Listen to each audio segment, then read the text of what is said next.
தைப்பூச திருவிழாவை முன்னிட்டு பிரசித்தி பெற்ற திருவிடைமருதூர் மகாலிங்க சுவாமி கோவிலில் பஞ்சரத தேரோட்ட விழா வெகு சிறப்பாக நடைபெற்றது. இது தொடர்பான முழுமையான விவரங்களோடு எமது செய்தியாளர் விக்னேஷ் இணைந்திருக்கிறார். வணக்கம் விக்னேஷ், இந்த திருவிழாவின் முக்கிய அம்சங்களை பற்றி நீங்க பதிவு பண்ணலாம்.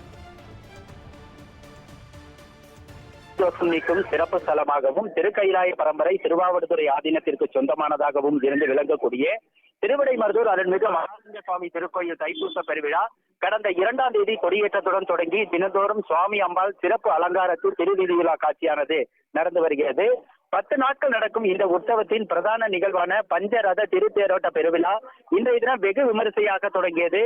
சுமார் 500 டன் எடையுள்ள பிரம்மாண்ட தேரில் சிறப்பு மலர் அலங்காரத்தில் மகாலிங்க சுவாமி எழுந்தருள, இதே போன்று விநாயகர் தேர், முருகன் தேர், பிரகத் சுந்தர குஜாம்பிகை தேர், சண்டிகேஸ்வரர் தேர் என 5 தேர்கள் பிரம்மாண்டமாய் அலங்கரிக்கப்பட்டு சிறப்பு பூஜைகளுடன் திருவாவடுதுறை ஆதீனம் 24வது குருமகா சன்னிதானம் ஸ்ரீ அம்பலவான தேசிக பரமாச்சாரியாரின் அருளாசியுடன் ஆதீன கட்டளை தம்பிரான் சுவாமிகள் முன்னிலையில் சிவாச்சாரியர்களின் வேத மந்திரங்கள் ஓதிட, ஓதுவா மூர்த்திகளின் தேவார திருவாசக பதிகங்களுடன் சிவ வாத்தியங்கள் இசைத்திட இடைமருதா மகாலிங்கா என பக்தர்களின் கோஷத்துடன் தேரோட்ட பெருவிழா தொடங்கியது.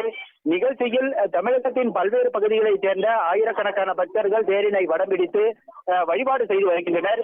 திரு தேரோட்ட பெருவிழாவை முன்னிட்டு மாவட்ட கூடுதல் காவல் கண்காணிப்பாளர் குமார், திருவிடைமருதூர் காவல் துணை கண்காணிப்பாளர் ராஜு உள்ளிட்ட தலைமையில் 200க்கும் மேற்பட்ட காவல்துறையினர் பாதுகாப்பு பணியில் ஈடுபட்டு வருகின்றனர்.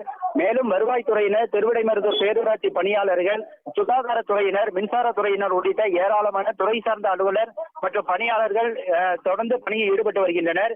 மேலும் பொதுமக்களின் பாதுகாப்பு நலனை கருத்தில் கொண்டு திருவிடைமருதூர் முழுவதும் 100க்கும் மேற்பட்ட சிசிடிவி கேமராக்களை கொண்டு காவல்துறையினர் முழு கண்காணிப்பு பணியிலும் ஈடுபட்டு வருகின்றனர். பத்மநாபன், விவரங்களுக்கு நன்றி விக்னேஷ்.